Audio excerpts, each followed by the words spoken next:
Baik, selamat pagi Profesor Akhiriani S. Hamid dari Fakultas Ilmu Keperawatan Jiwa, Fakultas Ilmu Keperawatan Universitas Indonesia. Assalamualaikum Selamat Ibu. pagi. Waalaikumsalam warahmatullahi wabarakatuh, Prof. Riri. Ya. Terima kasih Prof. Akhiriani. Jadi hari ini waktu membaca buku kita ini, Mendadak Serentak Online, saya kemudian melihat wah ini seru banget ini Prof. Akhiriani dari Fakultas Ilmu Keperawatan. Mungkin boleh diceritakan Prof, walaupun kita sekarang sudah mulai terbiasa dengan pandemi, tapi bagaimana yang Ibu alami selama menjalankan program di awal-awal yang ditulis di sini untuk menjadi dokumentasi. Betul. Jadi ada beberapa mata kuliah yang saya menjadi koordinatornya, terutama sekali tentang pengembangan kebijakan kesehatan dan keperawatan yang dikelola untuk mahasiswa program S3, ada 29 orang. Dan untuk diketahui bahwa PJJ kalau untuk program S3 ini sudah merupakan tahun kedua. Tapi dari 29 itu sebenarnya hanya 4 orang yang ikut yang metode PJJ. Tetapi yang 25 lainnya mereka sebenarnya mahasiswa reguler. Nah, terkait dengan kondisi pandemik seperti sekarang ini, kita harus work from home, belajar dari rumah, maka kita mencoba mengatur mahasiswa itu bisa mengkoordinasi diri mereka sendiri. Jadi masalah Zoom dan sebagainya mahasiswa yang mengupayakan. Kemudian juga mereka juga turut bertanggung jawab untuk memastikan kapan, berapa jam, dan kapan harusnya mendapatkan materi apa. Jadi check and recheck, cross-check dengan kita sebagai koordinator mata ajar berlangsung dengan baik. Bahkan kami juga bisa memanfaatkan justru advisor dari WHO Siero, Southeast Asia yang berkantor di New Delhi, untuk menjadi guest lectures kita. Nah itu kalau masalah program PJJ dengan S3 itu justru kok saya merasa kok jadi lebih akrab begitu. Dekat ya, karena lebih dekat. Ya, lebih dekat. Walaupun memang kadang-kadang ada gangguan di sana sini, kadang-kadang lupa mute ininya ya, audionya, sehingga jeritan anaknya nangis itu kedengeran ya. Namanya mereka di rumah dan betul-betul mereka dari Indonesia Sabang sampai Merauke. Nah, kalau itu menurut saya sih sesuatu hal yang membuat kita jadi lebih tajam. Tapi yang paling rasanya tadinya saya pikir tidak mungkin menjadi mungkin adalah praktek klinik. Saya kan dengan Prof. Budiana Kelihat, 2 profesor yang betul-betul turun di dalam bimbingan klinik pada mahasiswa keperawatan spesialis, mahasiswa spesialis keperawatan jiwa.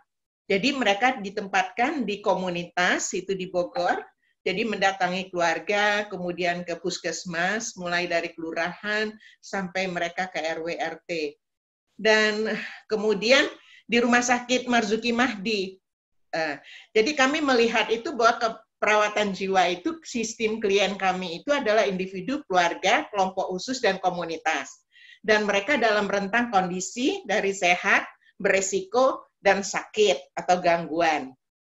Nah, tujuan utama kami adalah bagaimana yang sehat tetap sehat, bahkan lebih tangguh lagi, resilience, yang risiko itu tidak menjadi gangguan atau sakit. Dan yang sakit kita pulihkan. Nah, dengan kerangka berpikir seperti itu, maka kami selalu mengadakan selain kontak itu kontrak. Jadi klien itu kita kontrak waktu, berapa menit kita bertatap muka, kemudian apa saja yang kita akan bahas, dan terapi apa yang akan kita terapkan, itu sudah di kontrak awal disepakati dengan pasien. Bahkan berapa menit akan bicara pun. Nah, bisa dibayangkan sesuatu yang... Jaring. Nah, ketika online yang mestinya kan cara ukur kita membimbing, kontak mata bagaimana, ya, konsistensi dia, sikap dia menggerak-gerakkan kakinya, menunjukkan dia gelisah atau tidak.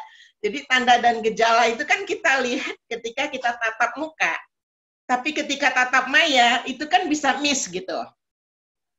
Ya, hal-hal yang kecil yang kesinkronisasi antara komunikasi verbal dan nonverbal itu bisa saja kita bisa kehilangan momen-momen penting itu yang sebenarnya bisa kita verbalisasikan hasil observasi kita gitu. Nah, ya. Kemudian gini, kemudian gimana? Jadi datang ke rumah sakit jiwa selama daring ini, selama kita PJJ ini? Tidak sama sekali. Saya tidak ke rumah sakit jiwa sama sekali, tidak ke komunitas. Jadi yang kita lakukan, apalagi FIKUI itu bilang yang di atas usia 45 tahun tidak boleh keluar rumah. Jadi kita betul-betul mengoptimalkan bagaimana mengkoordinasi, mengajar, dan membimbing dari rumah. Jadi yang kami lakukan begini, mahasiswa kami ada berapa belas, begitu dibagi, sebelumnya kan memang sempat 5 minggu mereka luring, jadi offline. Jadi sudah punya yang di rumah sakit itu, mereka sudah punya pasien yang mereka sudah kontak. Nah itu mereka tinggal teruskan saja. Tapi ketika mereka mengalami kesulitan, maka biasanya kami menggunakan NGO, yaitu komunitas ini pemerhati ya, peduli skizofrenia, kemudian juga komunitas bipolar care ya. Nah, jadi melalui NGO tersebut. Yang kita lakukan selama daring ini bagaimana cara mereka berkolaborasi dengan kita? Tetap Zoom juga? Tetap Zoom. NGO, tetap Zoom. Ya. Jadi betul. Jadi mahasiswa yang harus kita memberikan arahan kepada mahasiswa apa yang mesti dilakukan, karena ini kan terkait dengan informed consent ya. Termasuk juga kerahasiaan data pasien dan sebagainya. Nah, oleh karena itu mereka yang kita lakukan kalau untuk di rumah sakit itu ada 2 pola. Pola yang pertama itu adalah mereka memang sudah punya pasien kelolaan. Tinggal mereka melanjutkan saja, tapi tidak offline, tapi online. Nah, itu akan lebih mudah. Jadi mereka tidak ke rumah sakit. Tetapi ada juga mereka ke rumah sakit dengan protokol kesehatan yang ketat, kita yang daring, jadi kita yang mensupervisi online. Jadi dibawa ke rumah sakit, connection-nya langsung dari sana, dan betul. Kemudian ibu supervise dari jauh dan bisa begitu, Tapi ada yang triangle, ada lagi yang mahasiswanya misalnya ada di Cilacap, saya di Depok, kemudian pasiennya di Bogor. Nah, itu bisa terjadi juga yang seperti itu. Malah banyak yang pure. Prof, yang membantu langsung ke pasiennya, pasien yang membawa sendiri, Zoom-nya atau connection-nya, atau bagaimana? Oke. Connection-nya mahasiswa yang mengusahakan. Oke, jadi ada mahasiswa langsung di posisi dengan pasien. Iya, betul. Mungkin mahasiswa S1 atau siapa gitu ya, yang bisa mengambil datanya langsung di lapangan, kalau mereka adanya di tempat lain misalnya. Oh ya, kalau mereka berada di tempat lain, tentu saja dia sudah ada hubungan. Kita punya grup spesialis, jadi perawat spesialis yang berada di daerah di mana klien atau keluarga klien kita berada. Jadi nurse spesialis itulah yang membantu memfasilitasi pendampingan pasien dan juga tapi tanggung jawab utamanya ada pada mahasiswa. Dia yang akan menentukan siapa klien yang dia pilih dan tentu keputusannya hasil konsultasi dengan kita sebagai supervisor utama. Ini kalau masalah keperawatan jiwa ini ada waktu-waktu khusus di mana terjadi kegiatan terjadi peristiwa khusus pada pasiennya atau reguler sehingga dilihat perubahan yang terjadi. Jadi terapeutik yang dimasukkan di sini juga mungkin perlu dijelaskan dikit ya, Prof.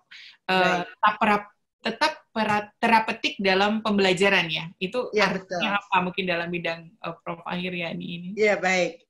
Pertama ya, karena ini kan dalam konteks kita mendidik mereka menjadi seorang nurse spesialis keperawatan jiwa. Nah, dalam konteks pendidikan itu tentu saja kita ingin kompetensi yang memang sudah learning objektif dan juga menjadi learning objektif untuk mata kuliahnya itu tercapai. Nah, di dalam pencapaiannya itulah maka kita ada target-target yang mesti dilakukan oleh mahasiswa. berapa pasiennya, berapa laporannya, berapa dokumentasinya, sampai pada jurnal refleksi. Jadi kompetensi base. Nah, kita banyak menggunakan emas untuk itu. Terapeutiknya di sini adalah bagaimana membuat klien itu tetap merasa nyaman ketika kita hanya tatap maya, tidak tatap muka. Nah, kalau di komunitas itu biasanya didampingi oleh kader kesehatan. Oh, itu tingkatannya bukan mahasiswa, tapi mungkin SMA atau SMK atau gimana? Atau bukan, enggak, kader kesehatan itu kita tahu bahwa mereka sebenarnya kan di RT RW itu kan ada kader kesehatan. Nah, kita didik kader kesehatan jiwa, kita lakukan pelatihan buat mereka, mereka dapat sertifikat basic, intermediate, atau sudah advance. Itu untuk menghadapi di daerah mereka terjadinya orang-orang yang skizofrenia atau disorder. Jadi mereka itu adalah wakil dari masyarakat, dia anggota keluarga yang ada di masyarakat, yang peduli dengan mereka yang gangguan jiwa. Nah, mereka kita latih bersama dengan tokoh-tokoh masyarakat di sana, ketua RT, RW, kelurahan, dan sebagainya. Nah, mereka itu yang paling tahu tentang siapa keluarga bermasalah, yang anggota keluarganya gangguan jiwa. Nah, kalau misalnya si mahasiswa ini memang sudah kontak sebelum kita social distancing, maka itu bisa dilanjutkan karena dia sudah tahu keluarganya dan sebagainya. Didampingi oleh kader kesehatan itu. Jadi ini ada dua nih kelompok. Ada mahasiswa kita yang di komunitas prakteknya untuk klien dan keluarganya, dan juga klien kita yang di rumah sakit yang sudah mengalami gangguan. Oh. Jadi kalau yang sudah mengalami gangguan ini biasanya pemantauan ya, Prof ya? Iya, jadi pemantauan tetapi dia tetap harus kontak. Jadi mereka itu harus kontrak 5 hari seminggu, 8 jam dalam 1 minggu, dan ada target. 1 hari mereka harus menangani 6-7 pasien. Dan mereka harus dokumentasikan, dan mahasiswa harus mencapai target itu. Oh, nah jadi, dan kemudian dilihat indikator perkembangannya selama seminggu itu. Iya, betul. Dan secara terus-menerus kan kita lihat dari sesudah intervensi tertentu tanda dan gejalanya berubah tidak. Misalnya kita memberikan stress management, bagaimana mengelola stres. Nah, bagaimana kondisi stres dia sebelumnya dan bagaimana sesudah diintervensi. Kemudian dia misalnya dengan perilaku resiko kekerasan, dan kemudian bagaimana kita mengajarkan pada dia bagaimana mengendalikan marahnya sehingga secara konstruktif. Jadi kita mengukur tanda dan gejala sebelum dan sesudah intervensi. Jadi memang ini tindakan yang benar-benar harus bertemu dengan pasien, dan selama ini tidak ada yang ketemu COVID ya, Prof ya, di rumah sakit jiwa, atau ada ditemu? Tidak. Alhamdulillah bisa terpisah ya selama ini. Tidak, rumah sakit jiwa termasuk yang cukup aman. Baik, kemudian kira-kira Prof Ahiryani, di bidang Prof Ahiryani setelah semuanya terbiasa nih online, bisa enak seluruh Nusantara, nggak perlu PP Depok Cikarang katanya gitu kata mahasiswa. Iya, testimoni mereka. Iya, kira-kira apa yang berubah semester depan dan semester depannya lagi dalam cara kita pembelajaran dengan teknologi baru sekarang ini, Prof? Setelah kita terbiasa, karena kita nggak mungkin balik lagi, saya yakin. Gitu ya? Iya, mungkin kalau di rumah sakit tetap harus ya, tapi mungkin malah ada temuan baru yang kemudian, oh udah enak nih, kita nggak perlu lagi gitu, balik seperti dulu gitu. Iya. Ada yang sudah didiskusikan tidak, Prof, dengan teman-teman? Oh iya, sudah. Iya, kira-kira mulai dari ini kita aja apa itu namanya program PBR ya, BRP. apa namanya? BRP. BRP ya, oke. Nah, di BRP kita itu sudah BRP untuk daring. Dan daringnya itu dengan cara apa? Jadi sudah sangat spesifik sekali. Oh, misalnya apa aja, Prof? Ya, misalnya saja, apakah kita akan menggunakan modul? Kalau kita menggunakan modul, kita pakai sistem emas misalnya. Dan kita akan cek dan memberikan feedback melalui sistem emas tersebut. Kemudian juga apabila kita ada guest lecture, nah perlu dipastikan mereka membuat laporan setelah itu. Jadi ada tagihan-tagihan yang kita betul-betul sangat spesifik untuk bisa diukur. Dan kalau untuk mahasiswa program doktor itu lebih mudah mengaturnya karena mereka memang sudah tahu bahwa ada tugas individu, ada tugas sifatnya kelompok. Misalnya saja tugas individu mereka memilih untuk bagaimana mengangkat isu dan menelaah lebih jauh lagi tentang isu migrasi perawat Indonesia, ya, atau yang terkait dengan BPJS. Jadi kita berikan mereka pemicu-pemicu dan kemudian mereka akan membuat laporan-laporan melalui online. Dan jangan underestimate mahasiswa. Mereka punya cara sedemikian rupa, mereka membuat wawancara sendiri. Nah, kita butuh pembuktian kan? Jadi mereka rekam nanti. Mereka mewawancara orang DPR, mereka mewawancara pejabat ini pemerintahan. Itu rekamannya kita lihat apa yang mereka sudah lakukan. Selain secara tertulis mereka laporkan. Jadi evidence based banget apa yang mereka capai. Ya, jadi ternyata kita bereksperimen di dunia baru ini juga dengan mahasiswa ya, Prof ya. Mereka ya, yang akan memberikan feedback sebaiknya menggunakan ini. Saya lihat banyak dosen yang di awal-awal sudah mahasiswa aja yang set up Zoom-nya gitu. Dan pertemuan gitu ya. Jadi kita bekerja sama dengan mereka dan kemudian mencari teknologi paling tepat. Mungkin di daerah-daerah harus naik ke genteng gitu kan katanya. Untuk cari sinyal ya. Jadi dari Prof. Ahriani juga ditemukan bahwa ternyata kita bekerja sama dengan cukup banyak pihak yang bisa membantu transformasi pembelajaran ini. Betul, betul. Kemudian ini bisa ceritakan, Prof, yang ada Pak Menkes waktu peran perawat dalam memutus mata rantai COVID-19 ini diselenggarakan. Bagaimana acaranya waktu itu? Iya, betul. Saya diundang oleh Ketua Dewan Pengurus Wilayah Jawa Tengah Persatuan Perawat Nasional Indonesia. Mereka mengundang saya mungkin dalam konteks saya pernah memimpin organisasi perawat ini selama 10 tahun. Mungkin mereka ingin belajar apa sih lesson learned dari sebelumnya. Jadi saya dilibatkan di situ terutama sekali untuk membahas bagaimana kita mencoba sebagai perawat. Jadi saya bicara tidak saja mereka sebagai pendidik, tapi juga periset dan terutama yang di pelayanan. Jadi intinya apa yang saya sampaikan itu adalah bagaimana pentingnya peran perawat dalam merespons COVID dan juga bagaimana kita mendukung supaya masyarakat itu tidak tertular, jadi mencegah dan juga apabila sudah tertular, maka bagaimana supaya kita bisa membantu mereka tetapi juga tidak mencelakakan diri kita.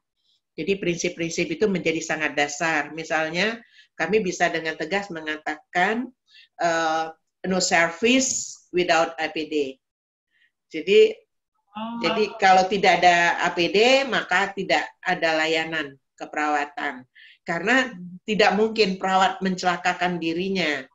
Kalau perawat celaka tidak selamat, bagaimana dia bisa menyelamatkan pasien?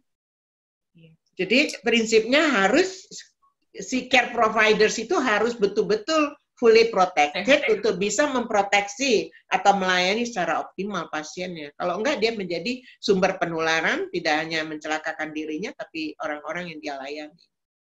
Jadi sikap-sikap seperti itu bisa kami sampaikan di forum itu.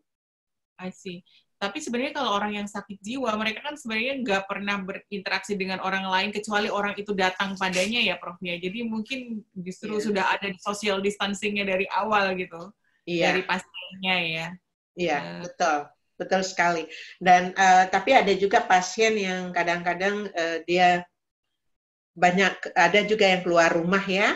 Nah, kalau keluar rumah itu kita tidak tahu dia berada di mana, di lingkungan yang mungkin membuat dia rentan. Pertama, mereka itu rentan biasanya.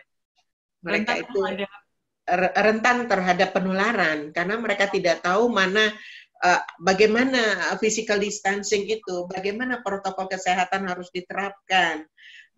Dan hal-hal yang seperti itu, walaupun bukan berarti mereka tidak bisa belajar, mereka akan belajar, tapi kan harus intens, harus terus-menerus. Nah, siapa yang memberikan pendampingan terus-menerus kepada mereka? Ini menjadi sangat penting. Jadi oleh karena itu kami perawat betul-betul memfokuskan pada pemberdayaan keluarga. Bagaimana memberdayakan keluarga, mengajarkan kepada keluarga tentang perlindungan pada pasien. Okay. Berarti ini memang sebenarnya juga melatih keluarga juga salah satu tugas betul. Ya. Betul. Dari perawatnya untuk dapat membuat sehingga populasi yang kemungkinan rentan ini juga dapat terlindungi, dan kemudian juga kita lihat bahwa sekarang ini menurut Prof. Ahiryani jumlah populasi orang yang terpasung dan lain-lain sudah sangat sedikit ya, Prof, ya, di Indonesia, atau gimana, Prof? Atau tersembunyi? Ya, memang sulit ya kalau kita bicara soal angka ya. Jadi saya sendiri nggak berani untuk memberikan angka yang pasti, tapi pemberdayaan tenaga kesehatan khususnya perawat yang betul-betul catching the ball, yang betul-betul datang ke rumah-rumah ya, dan memberikan pemberdayaan pada keluarga, kemudian juga memberikan advokasi kepada pemerintah daerah, itu saya bisa asumsikan memang menurun jumlahnya. Tetapi itu harus berkembangnya ekonomi, maka yang seperti itu kemudian ya bisa berkembang lagi ya, karena kondisi sosial. Dan oleh karena itu kita di keperawatan jiwa itu ada namanya family psychoeducation. Bagaimana psikoedukasi pada keluarga, mulai dia mampu mengenal apa sih tanda dan gejala kalau bermasalah anggota keluarganya, kemudian bagaimana dia mengenal dirinya ketika dia mengalami stres, bahkan kita ajarkan bagaimana mengelola stresnya, stres manajemennya, kemudian juga bersama dia, ayo kita mengidentifikasi beban apa yang dirasakan, sehingga kita bisa melihat bahwa masih ada kekuatan di dalam keluarga itu yang bisa kita lebih empowerkan, dan kemudian kita bisa latih mereka bagaimana merawat pasien jiwa itu di rumah. Ya, bahkan bagaimana memanfaatkan sumber-sumber yang ada di lingkungan. Kadang-kadang mereka nggak tahu bahwa ada kartu sehat lah, BPJS bagaimana memanfaatkannya. Nah, informasi-informasi itu penting sekali buat mereka. Bahkan kita merujuk ke RT RW, tahu nggak nih ada warganya mereka itu yang perlu bantuan, ya. Jadi sampai ke coaching langsung ke masyarakat, ke tempat. Betul sekali. Akan catching the ball langsung dari rumahnya masing-masing gitu ya, Prof. Ya. Dalam konteks kita memberikan pembelajaran kepada mahasiswa kita. Jadi kayak transformasi skill, keterampilan bagaimana berkomunikasi dengan masyarakat, dengan keluarga, bagaimana melakukan intervensi terapeutik. Baik, iya. Baik, kita berbincang-bincang dengan Profesor Ahiryani Hamid, Guru Besar Ilmu Keperawatan Jiwa, Fakultas Ilmu Keperawatan UI. Baik, Prof. Ahiryani, terima kasih banyak diskusi kita tentang pembelajaran online yang sudah dilakukan. Ternyata seluruh dosen UI mendadak online dan semuanya mencapai capaian pembelajaran yang sangat baik, luar biasa sekali. Contoh-contoh yang sudah diberikan dan kemudian bukti-buktinya, dan kemudian ini ditulis sudah 3-4 bulan yang lalu. Kami yakin bahwa saat ini di BRP yang baru ya, untuk rencana pembelajaran semester depan dan semester depannya lagi, sama-sama dengan seluruh dosen di seluruh dunia, kita mencari cara-cara baru sehingga outcome-nya bisa terus tercapai walaupun kita bertemunya tidak langsung secara fisikal. Betul sekali. Terima kasih banyak Prof. Ahiriani. Mungkin saat Sama-sama. itu sebentar yang bagian diskusi kita. Kemudian saya off dulu. Baik. Saya boleh leave? Sebentar atau... Oh ya, baik.